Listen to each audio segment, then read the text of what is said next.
kisah, di negeri Suryaloka hiduplah seorang raja yang bernama Surya, yang penuh bijaksana lagi adil.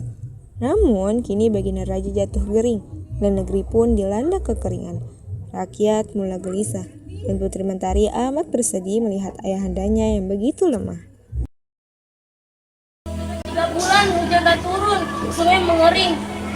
Rakyat kelaparan, apa yang kita harus lakukan, Ayahanda?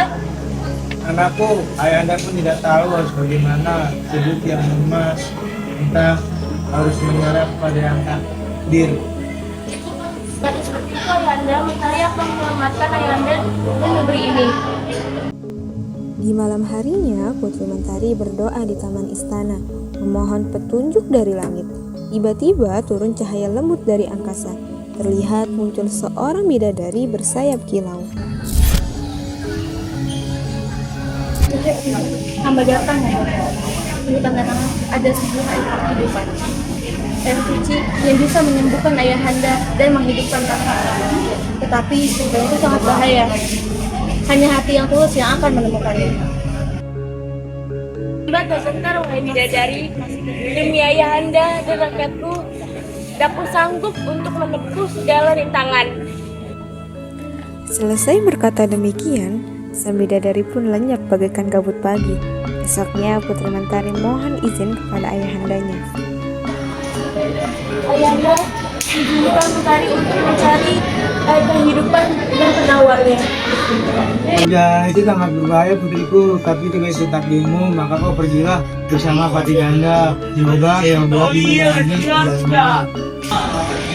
Hamba siap menjaga Tuan Putri yang mulia. Namun dalam hatinya, Patih Ganda menyimpan niat durjana. Ia iri karena rakyat lebih kasih kepada Putri Mentari daripada dirinya. Beberapa hari perjalanan, sampailah mereka di tebing yang curam. Putri Mentari berjalan di hadapan, sementara Patih Ganda menatapnya dengan mata penuh dengki. Andai putri ini tidak ada, aku pasti bisa menjadi penguasa sejati.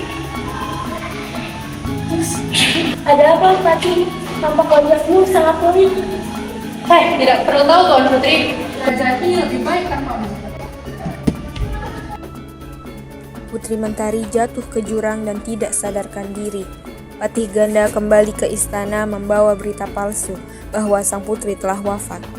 Maharaja, maafkan hamba, Tuan Putri telah wafat.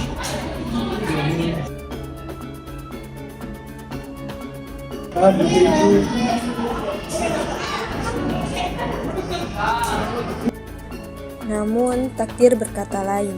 Putri Mentari diselamatkan oleh seorang pemuda desa yang bernama Raka.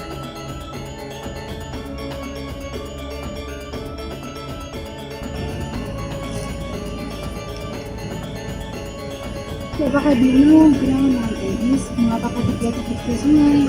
Aku Putri Mentari dari Suryaloka. Aku ingin mendapatkan air kehidupan. Ampun Tuan Putri, jika berkenan izinkan hamba membantu mencari air itu. Raka, Mentari yakin akan menemukannya. Mereka berjalan menembus hutan belantara, melewati gua batu hingga tiba di sebuah danau berkilau.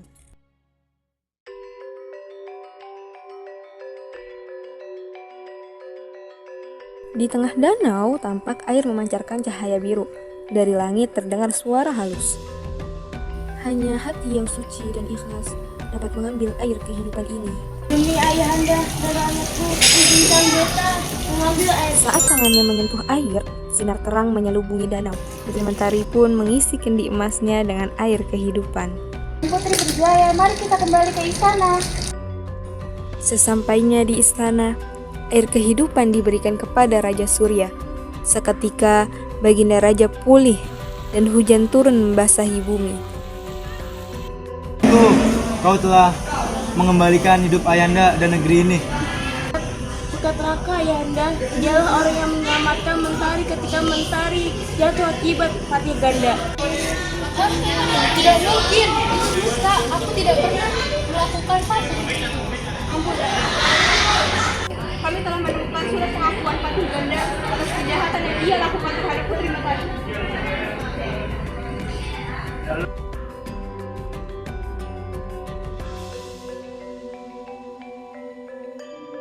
Kau telah berkhianat. Hukumanmu adalah pengasingan selama-lamanya.